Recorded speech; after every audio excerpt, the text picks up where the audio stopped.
Assalamualaikum warahmatullahi wabarakatuh. Bismillahirrahmanirrahim. Alhamdulillahi rabbil alamin. Wa afdalus salati wa atammu taslimi ala sayyidina Muhammadin wa ala alihi wa sahbihi ajma'in. Rabbi shrah li sadri wa yassir li amri wahlul 'uqdatam min lisani yafqahu qawli. Subhanaka la ilma lana illa ma 'allamtana innaka antal alimul hakim. Allahumma akhrijna min zulumatil wahmi wa akrimna binuril fahmi waftah alaina bima'rifatil ilmi wa sahhil akhlaqana bil hilm waj'alna mimman yastami'una al-qawla fayattabi'una ahsanah. Allahumma ati nufusana taqwaha wa zakkiha anta khairu man zakkaha anta waliyuha wa maulaha. Allahumma arinal haqqa haqqan warzuqna ittiba'ah wa arinal batila batilan warzuqna ijtinabah. Allahumma anfa'na bima 'allamtana wa 'allimna ma yanfa'una wa zidna ilman wa huda. Amma ba'd.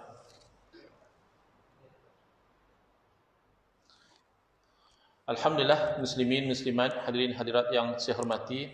Moga-moga kita semua dirahmati dan diberkati oleh Allah Subhanahu Wa Taala, dan moga-moga kita semua dikurniakan oleh Allah Subhanahu Wa Taala kefahaman yang baik di dalam urusan agama, sesuai dengan sabda junjungan Nabi kita Nabi Muhammad sallallahu alaihi wasallam, man yuridillahu bihi khairan yufaqihu fid din. Barang siapa yang Allah nakkan dengan dia itu kebaikan, nescaya Allah beri dia faham dalam urusan agama. Dan moga-moga dikurniakan akhlak yang mulia sesuai dengan sabda junjungan Nabi sallallahu alaihi wasallam, innama bu'istu liutammima makarimal akhlak. Hanya saja aku dibangkitkan demi untuk menyempurnakan kemuliaan akhlak. Alhamdulillah, malam ni insya-Allah kita akan menyambung pengajian kuliah maghrib bulanan hari Selasa yang ketiga, menggunakan keempat. Hari Selasa yang keempat menggunakan kitab Kekeliruan Umat. Inilah jawapannya, susunan Al-Fadhil Ustaz Mahathir bin Haji Jul hafizahullah taala wa nafa'na bihi wa bi'ulumihi fid dharaini amin. Kita masih lagi bab yang pertama, yang mana Ustaz Mahathir cuba meleraikan kekeliruan berkaitan tentang masalah bid'ah. Kita sampai ke muka surat 21.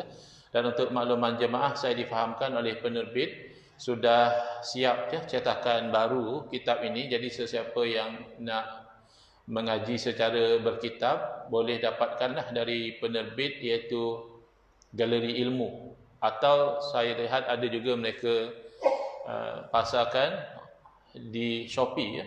Boleh type nama kitab ni, Kekeliruan Umat.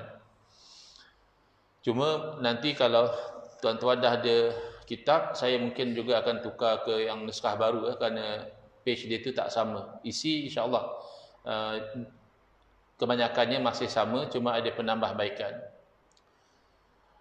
Baik, tentang bid'ah ini, kalau kita masih ingat, ada sebahagian umat Islam, mereka tidak boleh menerima huraian yang dihuraikan oleh para alim ulama semisal Imam Syafi'i rahimahullah taala, bahawa perkara bid'ah ini terbahagi dua.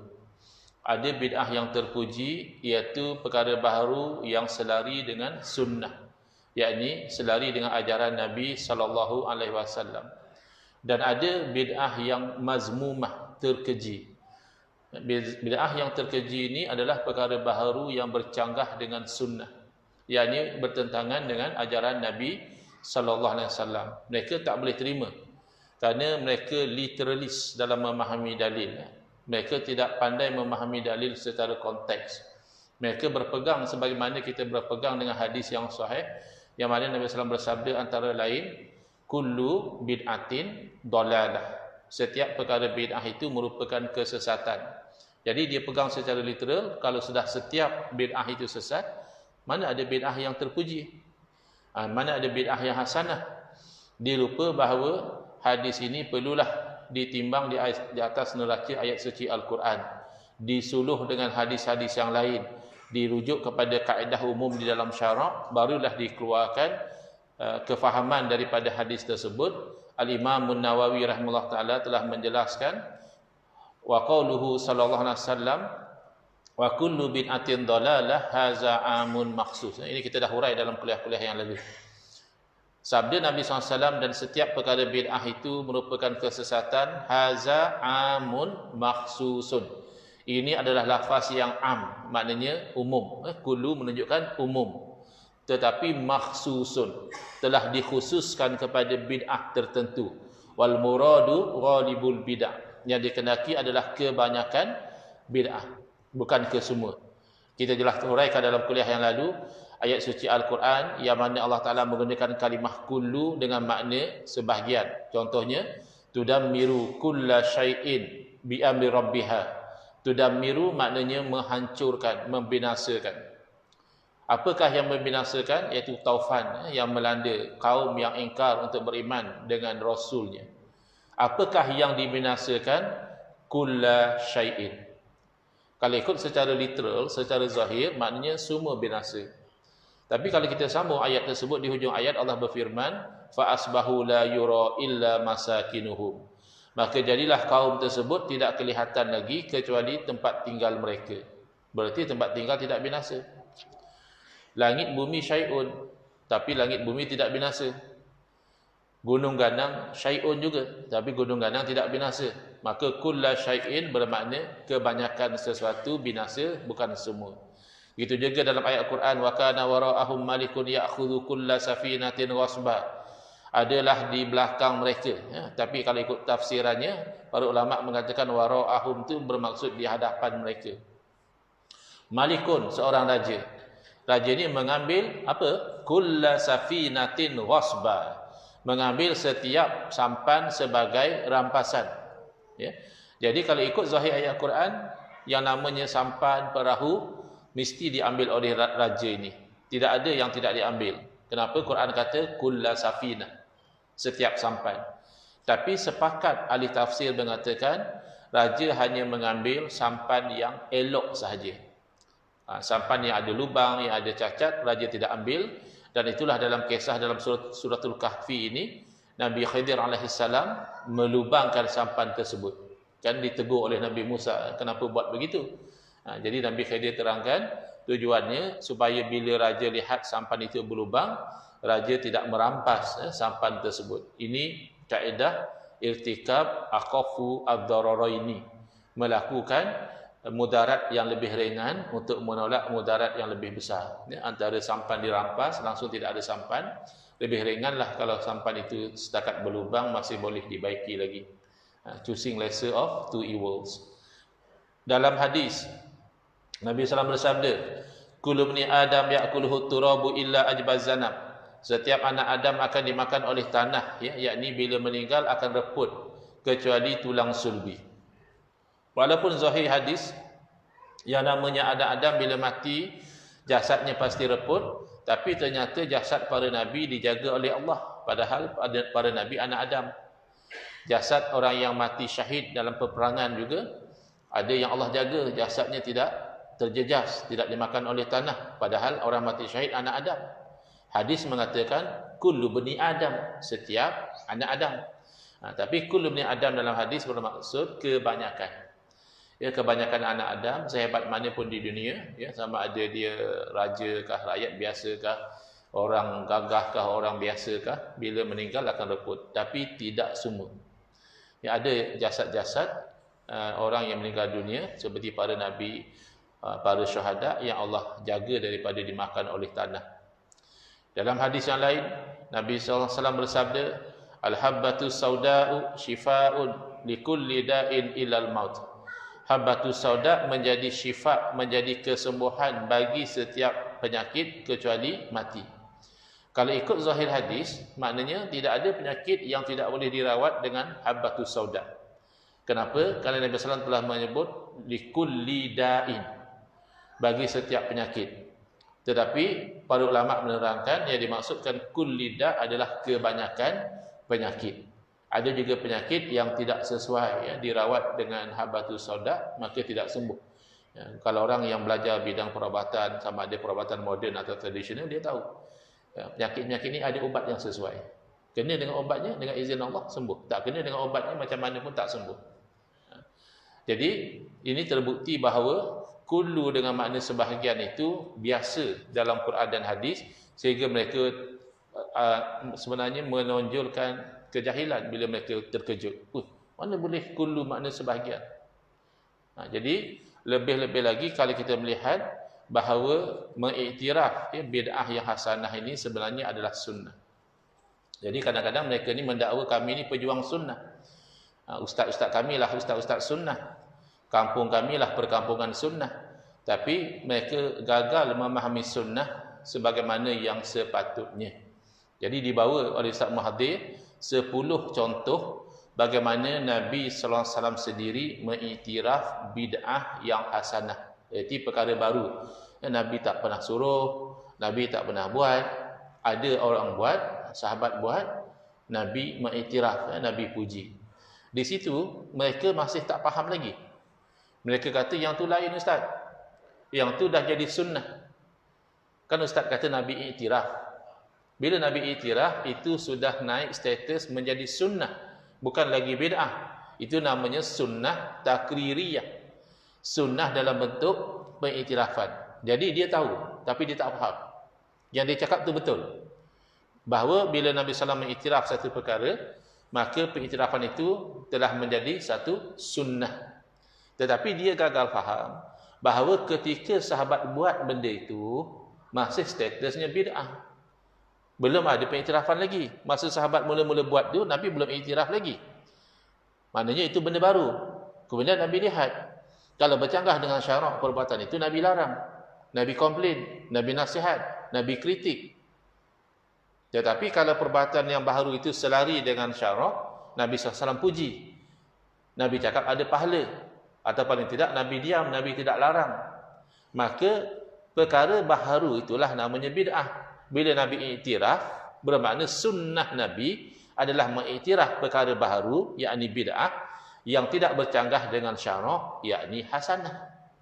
Jadi siapa yang anti kepada bid'ah hasanah, dia adalah penentang sunnah. Dia bukan pejuang sunnah. Walaupun dia menabik dada kami pejuang sunnah, walaupun ustaz dia mengajar semua bid'ah sesat itu, juga dipanggil ustaz sunnah. Walaupun ceramah-ceramah mereka dibuat di perkampungan sunnah, tetapi mereka sebenarnya adalah penentang sunnah. Cuba lihat.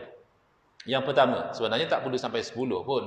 Orang yang nak cari kebenaran, 1-2 pun dah cukup. Dah nampak. Tapi Ustaz Mahdi bawakan 10 contoh. Pertama, Sayyidina Bilal bin Rabah radhiyallahu anhu melakukan solat sunat wudu. Itu satu analisa. Solat sunat wudu. Lepas berwudu, sunat solat 2 rakaat. Atau analisa yang kedua, beliau melakukan solat sunat mutlak selepas setiap kali mengambil wudu. Kerana ada solat sunat yang bersebab. Macam tadi kita solat sunat ba'diyah maghrib, ya. Atau kita solat sunat tahiyatul masjid, ya, sebabnya kerana masuk masjid. Atau kita buat solat sunat istisqa, ya, kerana nak minta hujan. Tapi ada kalanya kita memang nak solat sunat, tak ada apa-apa sebab. Itu namanya solat sunat mutlak. Maka solat sunat mutlak ini dilakukan oleh Sayyidina Bilal setiap kali mengambil wudu. Kedua-duanya itu tidak dianjurkan oleh Nabi SAW secara khusus. Nabi tidak mengajukan satu solat sunat namanya solat sunat wudu. Atau Nabi tidak mengajukan secara khusus solat sunat mutlak setiap kali berwudu. Secara khusus tidak ada. Tapi anjuran umum suruh banyak solat itu adalah. Tapi Sayyidina Bilal, apabila ditanya oleh Nabi SAW, apakah amalan yang paling dia harapkan? Bila dia dah masuk Islam, dia beramal.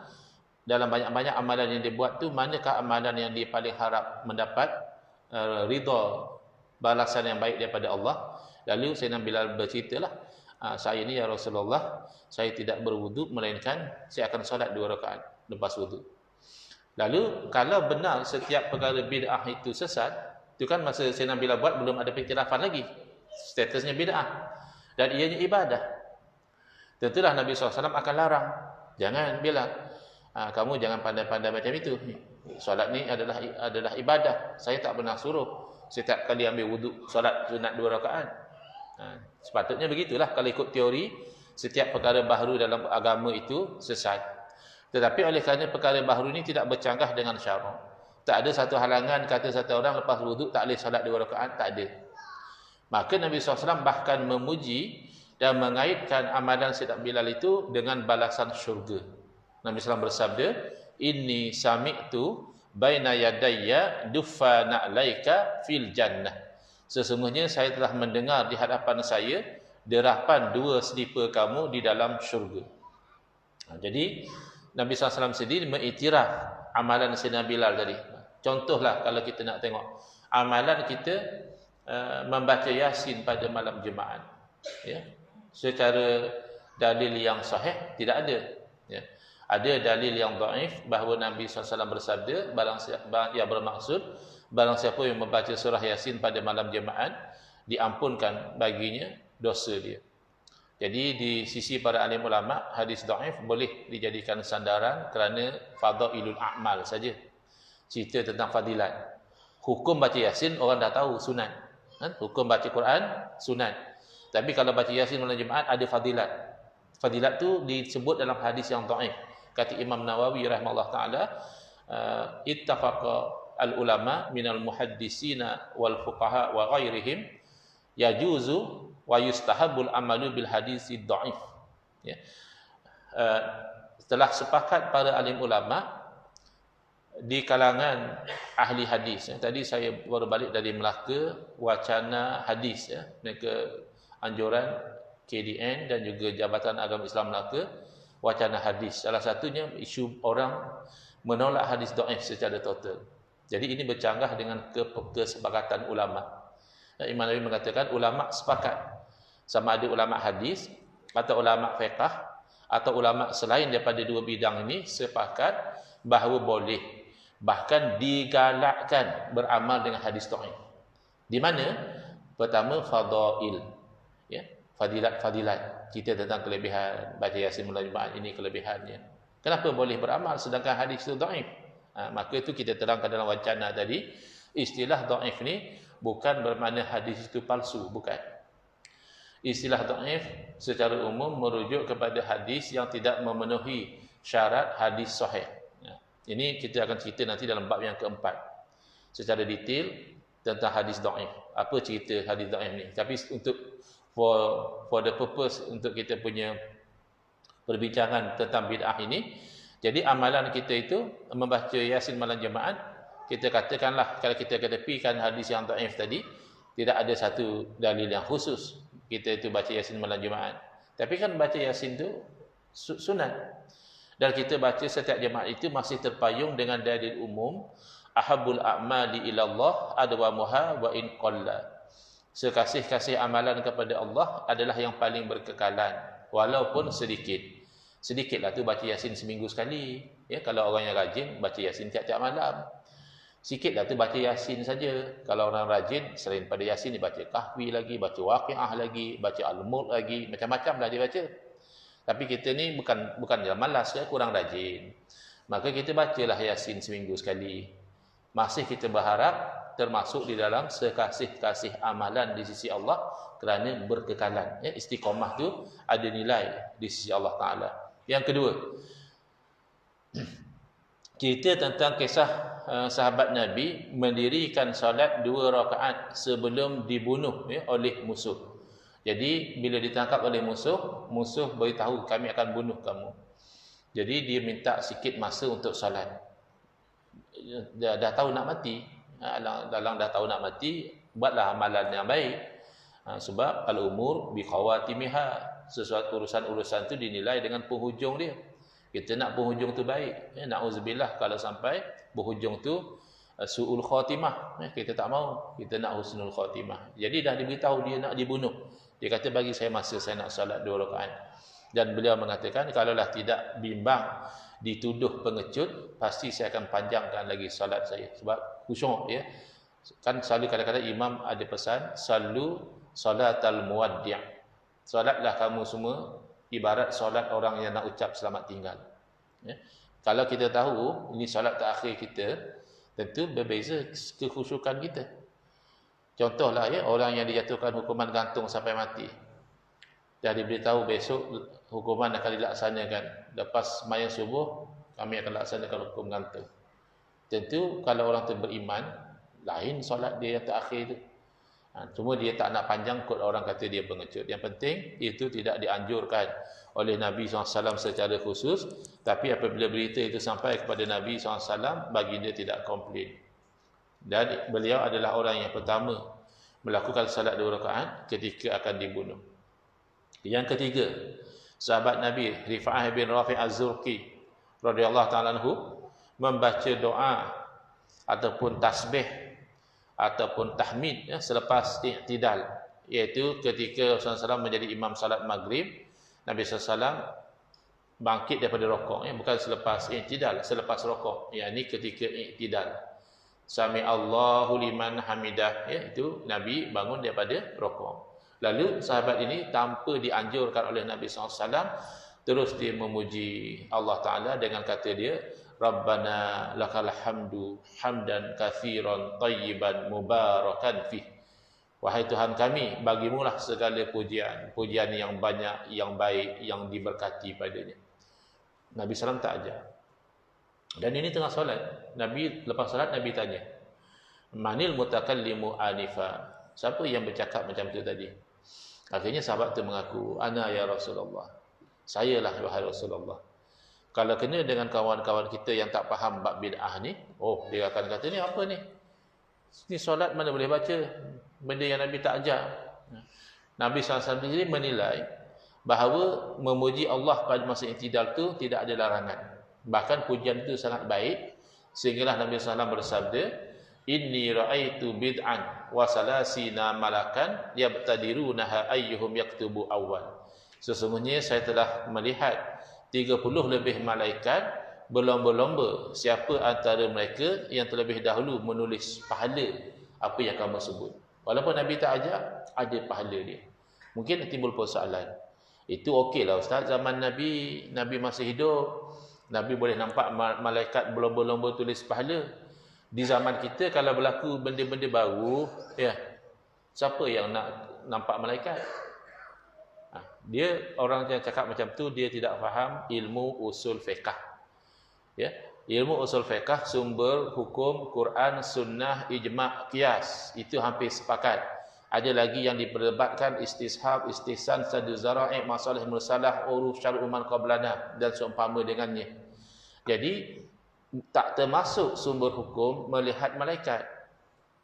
Itu bukan sumber hukum, atau mimpi itu bukan sumber hukum. Ya, jadi melihat malaikat itu Nabi, bila Nabi cakap itu jadi sumber hukum. Zaman kita kalau berlaku satu perkara baru yang tidak ada dalil khusus daripada Quran dan hadis, maka para ulama kena timbang dengan Quran, suluh dengan hadis, tengok pada ijma', mungkin kena guna qiyas, barulah mereka akan decide ini perkara selari atau bercanggah dengan syarak. Paling mudah kita faham sembahyang jarak-jarak ketika PKP. Itu tak ada dalil khusus, bahkan dalil sebaliknya. Dalil suruh kita sembahyang rapatkan, jangan ada ruang. Kita masa PKP ingat lagi tak? Imam ada, imam ingat tak masa PKP dulu? Imam yang cakap macam tu. Pada jamaah diingatkan supaya menjaga penjarakan sosial. Itu dia semeter setengah. Itu memang jelas-jelas bid'ah. Tak ada zaman Nabi. Kenapa mufti tak larang? Kerana mufti menimbang berdasarkan fakta dan data yang ada pada masa itu, kalau berada pada kedudukan yang rapat, itu boleh membahayakan nyawa, dan menjaga nyawa itu sebahagian daripada tuntutan syarak. Macam tu, kena timbang. Kalau nak cari dalil khusus, hendaklah kamu salat jarak-jarak, itu tak ada. Ya.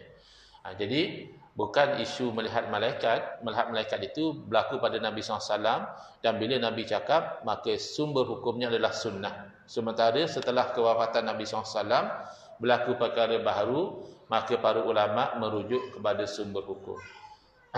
Yang keempat, seorang sahabat membaca doa iftitah selepas daripada takbiratul ihram. Doa yang tidak diajar oleh Nabi SAW, tapi oleh kerana lepas takbir itu memang sesuai untuk berdoa, Nabi SAW tidak melarang, bahkan memuji. Laqad ra'aitu abwabas sama'i futihat laha.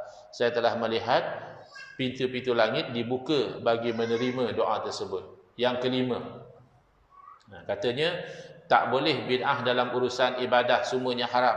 Bid'ah yang boleh hanya dalam urusan dunia, Facebook, WhatsApp, naik kapal terbang, naik kereta, aircon dan sebagainya boleh, sebab itu urusan dunia. Urusan ibadah semuanya haram. Tidak demikian sikap Nabi SAW. Cuba lihat. Satu orang sahabat, beliau ni menjadi imam di Masjid Quba. Beliau mengamalkan satu amalan yang Nabi tidak buat dan Nabi tidak suruh. By definition, bid'ah. Apa dia amalan beliau? Iaitu membaca suratul Ikhlas bersama surah lain selepas membaca Al-Fatihah dalam solat. Ya. Maknanya misalnya imam tu jadi imam sembahyang Isyak, dia baca Fatihah, lepas Fatihah dia baca surah Al-Ikhlas, Bismillahirrahmanirrahim, Qul huwallahu ahad dan seterusnya. Habis Al-Ikhlas baru dia baca surah. Misalnya dia baca Wadduha, lalu dia rokok. Rakaat yang kedua dia baca Fatihah, habis Fatihah Qul huwallahu lagi sekali sampai habis.